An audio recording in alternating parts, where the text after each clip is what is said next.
जय हिंद दोस्तों, स्वागत है आपका अपने YouTube चैनल में। तो जैसा कि दोस्तों अपन मेवाड़ के गोहिल वंश के शासकों का इतिहास या फिर सिसोदिया वंश का इतिहास पढ़ रहे थे, और इसी जो अपना मेवाड़ के गोहिल वंश के इतिहास को क्रम को आगे बढ़ाते हुए अपने लास्ट जो शासक देखा था दोस्तों, संग्राम सिंह देखा था कि संग्राम सिंह जो शासक रहा था उसने एक दो चीज़ें करवाई थी। सहेलियों की बाड़ी का निर्माण करवाया था उदयपुर में, ये अपन ने लास्ट वीडियो में देख लिया था दोस्तों। तो उसके बाद के जो दो शासक बचते हैं दोस्तों, उनको अपन इस वीडियो के माध्यम से कवर करेंगे। एक शासक जगत सिंह सेकंड, और अपना लास्ट जो गोहिल वंश का या फिर सिसोदिया वंश का जिसको आप शासक कह सकते हो, वो है दोस्तों भीम सिंह। तो भीम सिंह तक ही मेवाड़ के गोहिल या सिसोदिया वंश का शासनकाल रहा था। उसके बाद लास्ट शासक भीम सिंह ने अंग्रेजों के साथ संधि कर ली थी, और इसके बाद ये गोहिल वंश समाप्त हो जाता है दोस्तों। तो ये दो शासक और बच गए थे दोस्तों। इनसे कौन कौन से महत्वपूर्ण क्वेश्चन कंपटीशन एग्जाम में पूछे जाते हैं और पूछे गए हैं, उन सबको अपन इस वीडियो के माध्यम से कवर करने का प्रयास करेंगे दोस्तों। तो बने रहिएगा अपने चैनल के साथ। अगर वीडियो पसंद आए तो लाइक शेयर करना ना भूले और चैनल को सब्सक्राइब कर ले दोस्तों। तो आइए दोस्तों शुरू करते हैं। तो देखिए दोस्तों, आज अपन देखेंगे जगत सिंह सेकंड का शासनकाल कि जगत सिंह सेकंड जो महाराजा हुए थे मेवाड़ के सिसोदिया वंश या गोहिल वंश में, उन्होंने कौन कौन से महत्वपूर्ण कार्य किए और क्या उन्होंने अपने शासन के दौरान महत्वपूर्ण भूमिका निभाई, उसका अपन डिस्कस करेंगे। तो इनके शासनकाल से जुड़ी हुई एक महत्वपूर्ण घटना है दोस्तों, इसको आपको याद रखना है, हुडा सम्मेलन। पूछा जाता है दोस्तों बार बार कंपटीशन एग्जाम में, हुडा सम्मेलन याद रखना है। हुडा सम्मेलन दोस्तों कब हुआ? जुलाई 1734 ईस्वी में हुआ। इसकी दोस्तों सन भी याद रखिएगा, कब हुआ था? 1734 ईस्वी में हुआ था। और ये हुडा दोस्तों जो जगह वर्तमान में है कहाँ? ये दोस्तों वर्तमान में भीलवाड़ा के अंदर ये जगह है। तो कब हुआ हुडा सम्मेलन? 1734 ईस्वी में हुआ।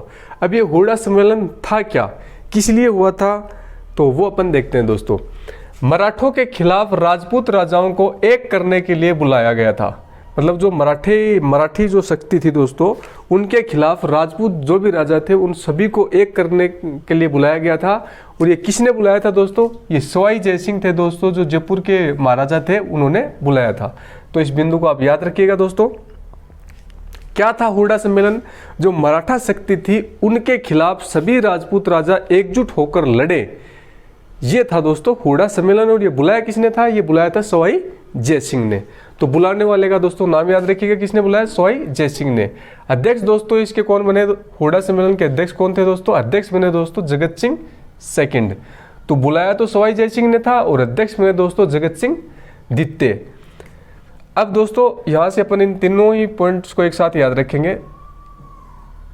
देखिए दोस्तों, कब हुआ हुडा सम्मेलन? 1734 ईस्वी में हुआ। क्या था हुडा सम्मेलन? मराठा जो शक्ति है उसके खिलाफ एकजुट होके राजपूत राजा का लड़ना ही हुडा सम्मेलन का उद्देश्य था दोस्तों। अब दोस्तों इसको बुलाया किसने? सवाई जयसिंह ने इसको बुलाया, और दोस्तों जगत सिंह सेकंड ने है इसकी अध्यक्षता की। तो तीनों ही पॉइंट यहां से याद रखेंगे।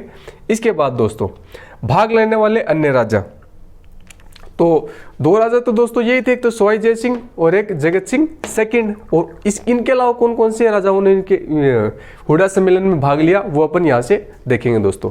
तो देखिए दोस्तों, एक तो आमेर के राजा थे, जैसे मैंने बताया आमेर जयपुर के राजा कौन थे? सवाई जयसिंह, ठीक है। उसके बाद मारवाड़ के शासक कौन थे दोस्तों? अभय सिंह ने भाग लिया।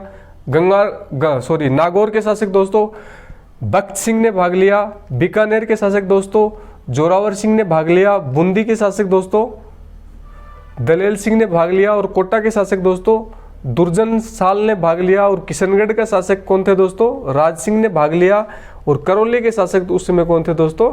गोपाल पाल ने हुडा सम्मेलन में भाग लिया। तो ये दोस्तों जो भी रियासत थी, इन सभी रियासतों के जो प्रमुख थे या शासक थे, महाराजा थे, इन्होंने हुडा सम्मेलन में भाग लिए थे। ये सभी राजपूत राजा हुआ करते थे इन सभी रियासतों के उस समय। तो दोस्तों अब आपके दिमाग में ये बात आ रही होगी, तो क्या इन सबको याद रखना जरूरी है कि हुडा सम्मेलन में इन सब शासकों ने, इन रियासतों ने भाग लिया था? तो दोस्तों जो दोस्त छोटे कंपटीशन लेवल के एग्जाम की तैयारी कर रहे हैं उनके लिए यहाँ तक ही सफिशियंट है, इनको याद करना जरूरी नहीं है। लेकिन जो लोग स्टेट पीसीएस लेवल के एग्जाम की तैयारी कर रहे हैं दोस्तों, सपोज करो कि उनको मेंस में आंसर राइटिंग में क्वेश्चन पूछा गया कि हुडा सम्मेलन क्या था, 150 शब्द या 200 शब्दों में स्पष्ट करो या आंसर लिखो।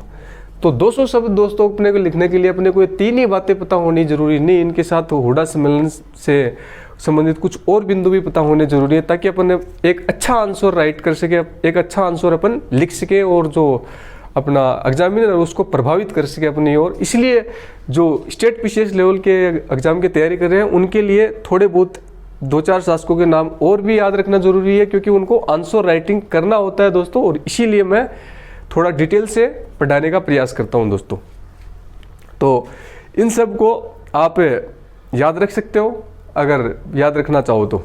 इसके बाद देखते हैं दोस्तों सम्मेलन में निर्णय। इस सम्मेलन में क्या निर्णय लिया गया दोस्तों, जो हुडा सम्मेलन था इसमें क्या निर्णय लिया गया, वर्षा ऋतु समाप्ति पर रामपुरा में मराठों से युद्ध किया जाएगा। रामपुरा एक जगह थी दोस्तों कि वर्षा ऋतु जैसे ही समाप्त होगी उसके बाद में जो रामपुरा जगह है यहाँ पे मराठों के साथ सभी जो ये राजाएं थे, इन सभी राजाओं ने ये निर्णय लिया कि हम सभी मिलकर रामपुरा में मराठों के खिलाफ युद्ध करेंगे। तो एक बिंदु याद रखिएगा, वर्षा ऋतु की समाप्ति पर मराठों से युद्ध करने की उन्होंने निर्णय लिया।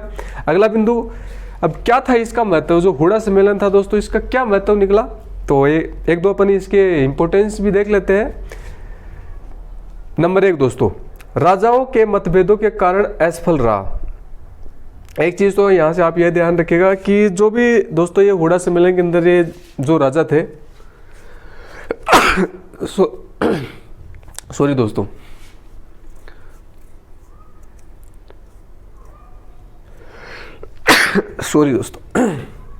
आइए दोस्तों, तो जो भी हुडा सम्मेलन के अंदर दोस्तों ये राजा भाग लिए थे, जिन जिन राजाओं ने हुडा सम्मेलन के अंदर भाग लिया था, यहाँ पे दोस्तों एक बात आपको और बता दूं कि ये जो सवाई जयसिंह था दोस्तों, जो अभय सिंह था, सवाई जयसिंह जो आमेर के शासक थे और अभय सिंह जो दोस्तों उस समय जो मारवाड़ के शासक थे, इन दोनों के अंदर दोस्तों मतभेद हो गया था कि आमेर वाले कह रहे थे कि अध्यक्ष मैं बनूंगा हुडा सम्मेलन का, और मारवाड़ वाला शासक कह रहा था, राजा कह रहा था कि अध्यक्ष मैं बनूंगा।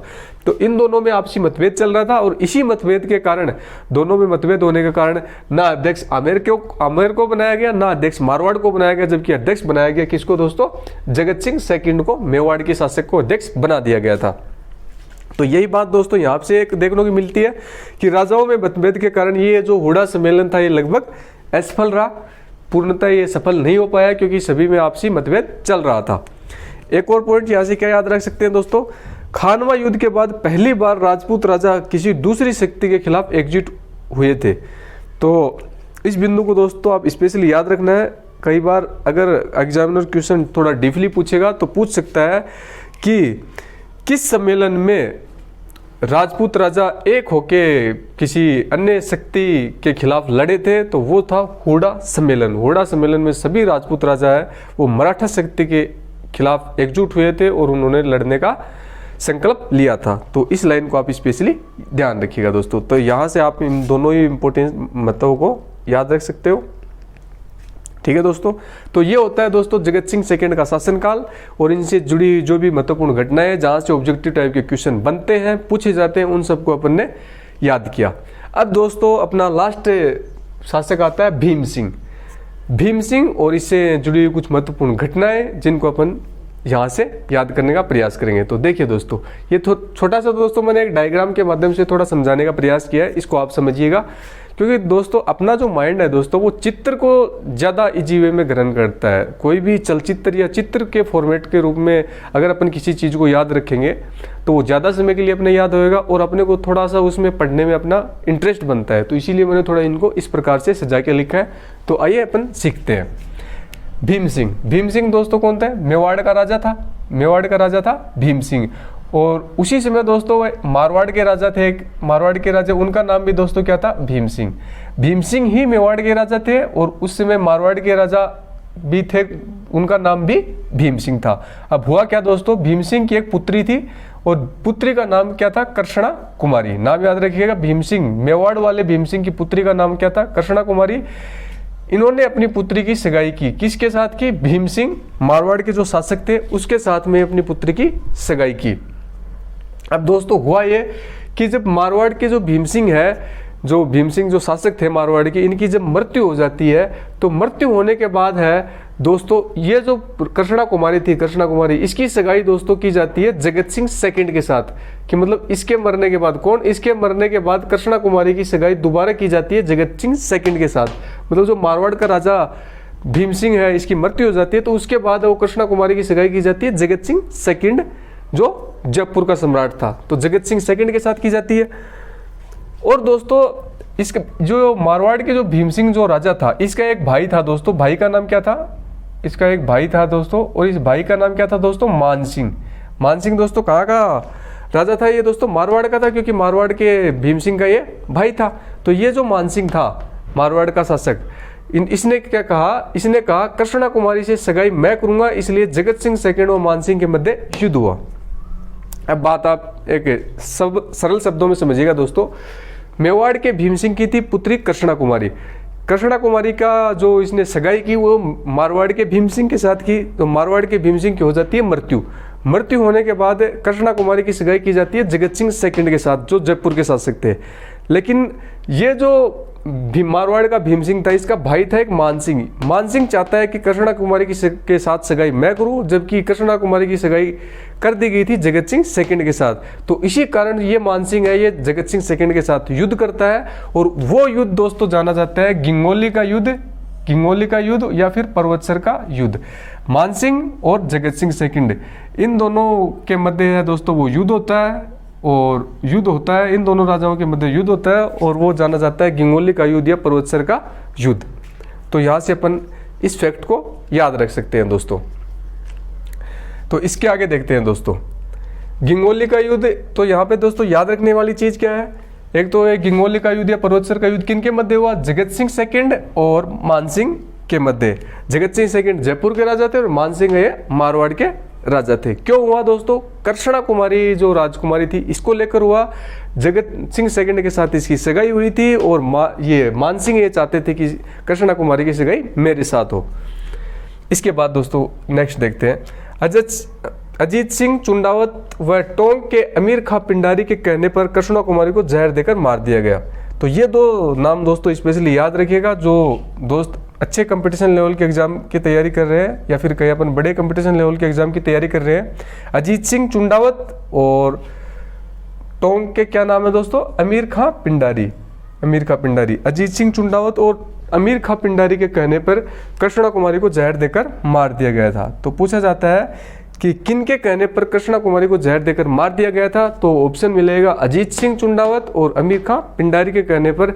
जो कृष्णा कुमारी राजकुमारी थी, भीम सिंह मेवाड़ के राजा की पुत्री थी कृष्णा कुमारी, इसकी वो जहर देके मार दिया था पिंडारी ने, और अजीत सिंह चुंडावत ने इसको मरवा दिया था इनके कहने पे।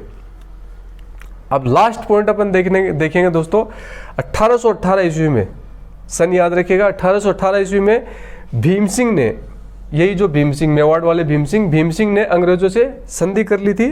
और उसके बाद दोस्तों जो मेवाड़ का गुहिल वंश या फिर मेवाड़ का सिसोदिया वंश समाप्त हो जाता है और अंग्रेजों का पूर्णतः राज हो जाता है और अंग्रेजों की अधीनता स्वीकार कर लेते हैं। उसके बाद अपन आधुनिक आधुनिक जो राजस्थान का इतिहास देखेंगे, उसमें अपन अंग्रेजों का इतिहास पढ़ेंगे, किस प्रकार से कौन कौन से उनसे संघर्ष करते हैं, तो वो अपन बाद के वीडियोस के अंदर देखेंगे। तो उम्मीद करता हूं दोस्तों यहाँ से जो ये दो शासक हैं, इनसे कौन कौन से ऑब्जेक्टिव टाइप के क्वेश्चन बनते हैं और किस प्रकार किसके इनके संघर्ष रहे हैं अपने इतिहास में, उसको आपको समझने में मदद मिली होगी। और यहाँ से जो भी ऑब्जेक्टिव टाइप के क्वेश्चन बनते हैं इनसे, वो आप जो भी आपके पास ऑब्जेक्टिव सेशंस की बुक है उससे बनाइएगा, आपके मैक्सिमम क्वेश्चन बनेंगे दोस्तों। तो इसी के साथ अपना गुहिल वंश समाप्त होता है दोस्तों। कल से दोस्तों मैं जो गुहिल वंश जो अपन ने पढ़ाया है, एक से लेके जो ये अपन ने 21 शासक देखे हैं, तो इनसे किस कंपटीशन एग्जाम में कौन कौन से क्वेश्चन पूछे जाते हैं, तो एक ऑब्जेक्टिव सेशंस लेके आएंगे अपन, 100-150 क्वेश्चंस का ऑब्जेक्टिव सेशन लेके आएंगे। वो जो सेशन है दोस्तों, जो छोटे लेवल के कंपटीशन एग्जाम है, स्पेशली पुलिस पटवारी, ग्राम सेवक, UDC, LDC, REET, first grade, second grade, जो भी ऑब्जेक्टिव टाइप के क्वेश्चन जिनमें पूछे जाते हैं कंपटीशन लेवल एग्जाम में, उनके लिए वो बहुत हेल्पफुल साबित होगा। और जो दोस्त तैयारी कर रहे हैं, एक नियमित तैयारी कर रहे हैं, उनको अपनी तैयारी को परखने का मौका मिलेगा कि उनकी तैयारी किस स्तर की तैयारी चल रही है। तो इसलिए आप ऑब्जेक्टिव सेशन को ज़रूर सोल्व करें और देखें कि आप किस स्तर की तैयारी आप कर रहे हैं और कहाँ तक आपकी तैयारी पहुँच चुकी है। तो कल से दोस्तों अपन एक ऑब्जेक्टिव सेशन करेंगे, तो सभी उसमें पार्टिसिपेट करें और सभी है उसको ध्यान से देखें और याद रखने का प्रयास करें। तो उम्मीद करते हैं दोस्तों आप पढ़ रहे होंगे और सभी हंस रहे मुस्कुरा रहे होंगे और सभी स्वस्थ होंगे। तो इसी उम्मीद के साथ अपन नेक्स्ट वीडियो के अंदर मिलेंगे। तो और दोस्तों अगर किसी प्रकार की कोई भी समस्या अगर वीडियो को समझने में आ रही हो या फिर और कोई समस्या हो, दिखने जैसी कोई समस्या हो, तो आप कमेंट सेक्शन में ज़रूर बताइएगा कि सर ये समस्या है। तो आपकी समस्या सुनी जाएगी बिल्कुल से और उसका निवारण किया जाएगा अतिशीघ्र। तो जय हिंद दोस्तों, मिलते हैं नेक्स्ट वीडियो में।